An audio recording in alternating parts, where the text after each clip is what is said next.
ladies and gentlemen. I'm a speculative designer and researcher, so what the heck is that?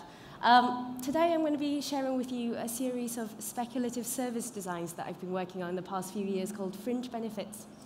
I'm going to be introducing you to the fascinating, weird and wonderful world of cat ladies, conspiracy theorists and airport activists. The first project I'm going to talk about is called Association of Feline Association. Oh, no, sorry, forget that. Let's just go into the theory first.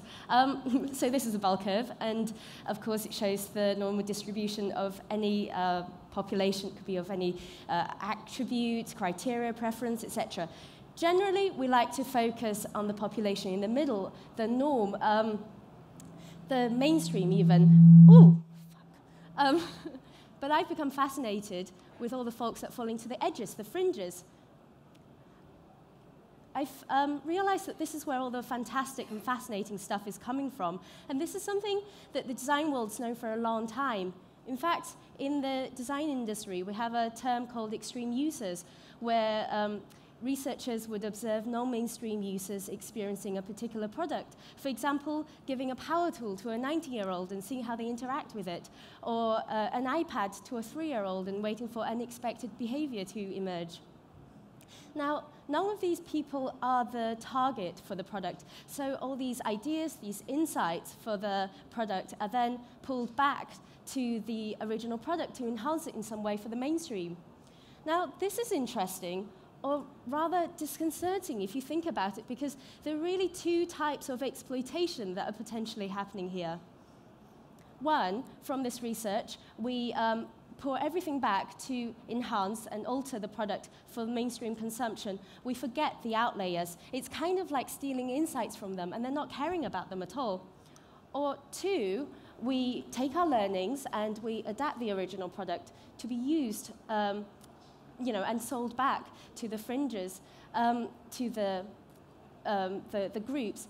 And then what happens is that we kind of normalize the group that we've been looking at. And this way, we kind of contribute to a loss in their uniqueness. And this is something that is pretty hot topic in the design world. So designers and researchers are recently asking themselves if we're really helping or just exploiting through our work. So in my work, I try to take a different approach. The services I've created look to form mutually beneficial relationships between the fringe and the mainstream.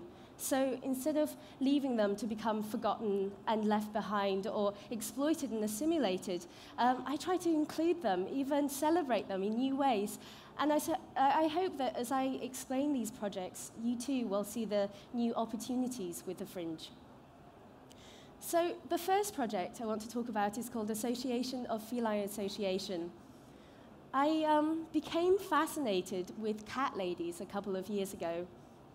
Do we have any cat ladies in the audience? Nice one. I'm not talking about just a single woman with a cat, though. Imagine living with 5 or more cats, in your home and prioritizing them over your loved ones, and in extreme cases, even taking on second jobs to fund those food and veterinary bills. These cat ladies are really amazing, amazing people. As I was studying cat ladies, I came across a parasite called toxoplasmosis. It reproduces in the guts of cats and is passed out in the feces. Toxoplasmosis infects brains of rats and actually causes behavioral changes. And one of these changes is that the rat becomes less fearful. This means that the rat will become more likely to be eaten by a hungry cat. And once back in the cat's gut, the life cycle of the parasite continues. Nice. Well, toxoplasmosis can infect brains of humans too, where it causes a whole new set of behavioral changes. The thing that was really interesting for me was that women infected with toxoplasmosis are perceived by others as more attractive. This is extraordinary. I was thinking, would women be willingly infecting themselves with a parasite in order to appear more attractive? Well, if we look at the spectrum of invasive techniques in the beauty industry, anything from surgeries to colonic irrigation to lasers to fish eating dead skin, it seems that being infected with a parasite isn't so far-fetched after all. So I invented, or I designed, a spa experience where you can have access to the parasite through an infected cat to their high-end client in an interaction that's overseen by a cat lady. And this session is called Feline Therapy. A company called Association of Feline Association manages the client side of this and connects the clients with the cat ladies. I'm just going to show a quick trailer of what a documentation from Feline Therapy. So I've just had my Feline Therapy session. Interesting, tiny bit weird, but it's a very natural process, you know, how it works, and I'm quite into that, the whole organic experience of it. And yeah, to be honest, the cat lady was a bit creepier than the parasites themselves. It wasn't quite what I expected, to be honest, but I think it's worth it, and it did feel natural, telling people, you know, about my experience, and I think everybody's going to be doing it soon. I think it's going to be really popular, you know, we'll see. So this new service, this kind of new connection between the fringe and the mainstream is something that really got my interest. And I realized that I love wondering about what this kind of new kind of interaction looked like. The next project I want to talk about is called Wellman Waters. So I was looking for my next fringe group, and I encountered a bunch of conspiracy theorists.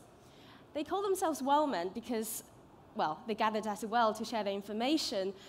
It was actually a fountain, but I suppose fountain men just didn't quite have the same ring to it. They were really interesting people.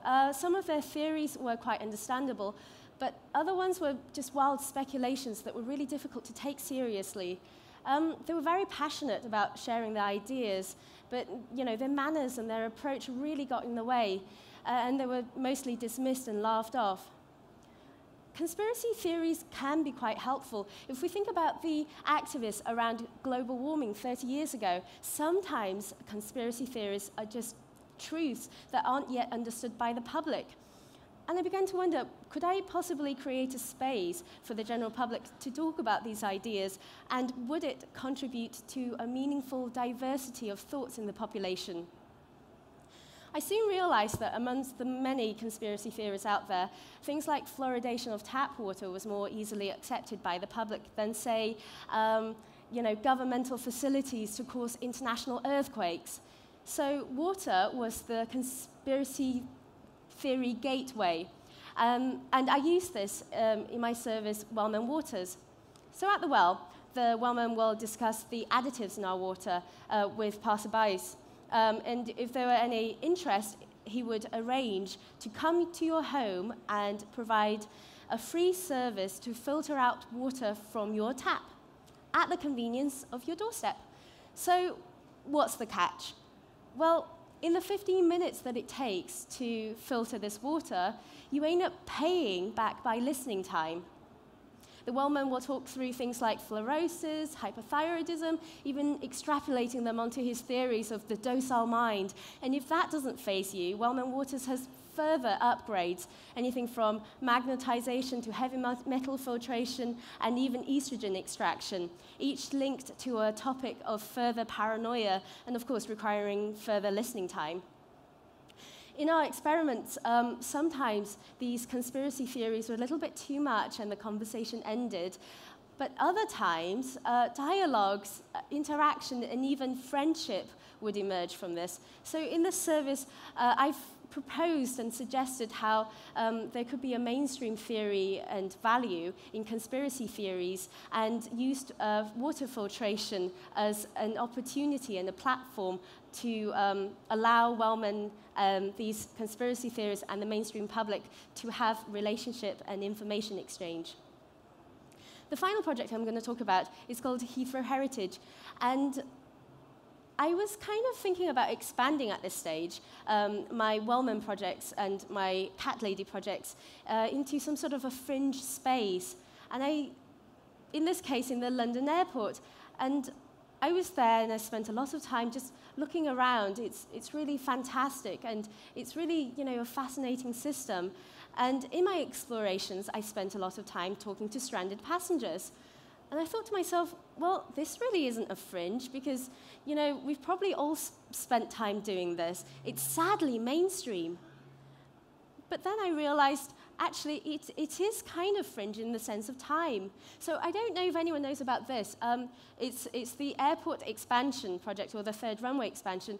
And there's a lot of opposition at the moment to its displacement of these beautiful ancient villages surrounding the airport.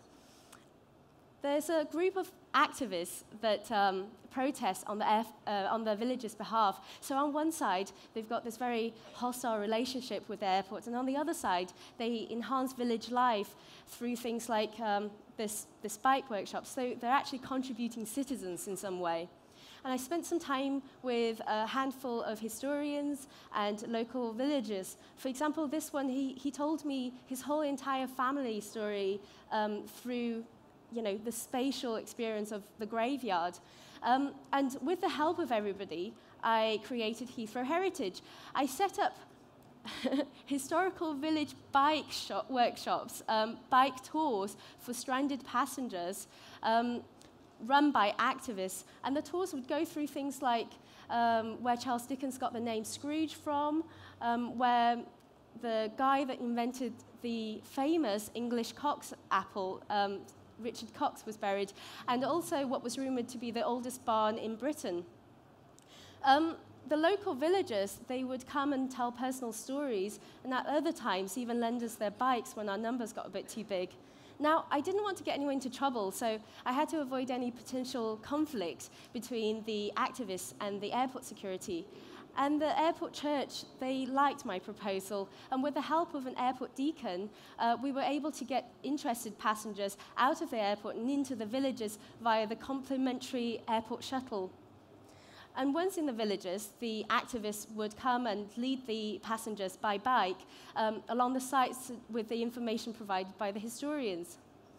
So Heathrow Heritage was really an activity where all parties became stakeholders in the project, bringing together two disparate communities of people both inside and outside the walls of the airport.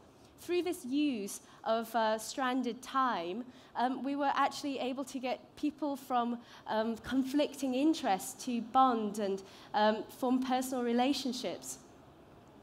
The passengers became an integral part of the community. Some of them still write to us with thanks and suggestions for improving the tour. The activists learned that the public was a lot more interested in personal day-to-day problems, such as how to put children to sleep under the noise of overhead planes, than things like, global warming, which are very important but a lot more intangible. And this insight potentially changed the language of their activism. So this kind of complex system, this kind of service that uses different groups and the fringe, is something that I'm really passionate about, and I'd love to explore those more. So I've really appreciated this opportunity to be here and share my thoughts with you. I hope you've enjoyed our little exploration of the fringes. We've had a chance to witness cat ladies host spa therapies for high-end clientele wanting parasitic infection. We've seen an opportunity for conspiracy theorists to use water filtration as a way of communicating and building relationships with the general public. And we've followed through with airport activists as they delivered historical village tours to stranded passengers. We live in a world of incredible changes, and as I speculate into the future, I've become more and more convinced that looking into the fringes can help us with providing information to get radical new alternatives and even solutions to go forward. We're here to talk about learning, so I hope that we learn to take value in the fringe wherever we find it, and that we sort of find delight in the weird and wonderful all around us. And with this thought, build new and exciting futures. Thank you.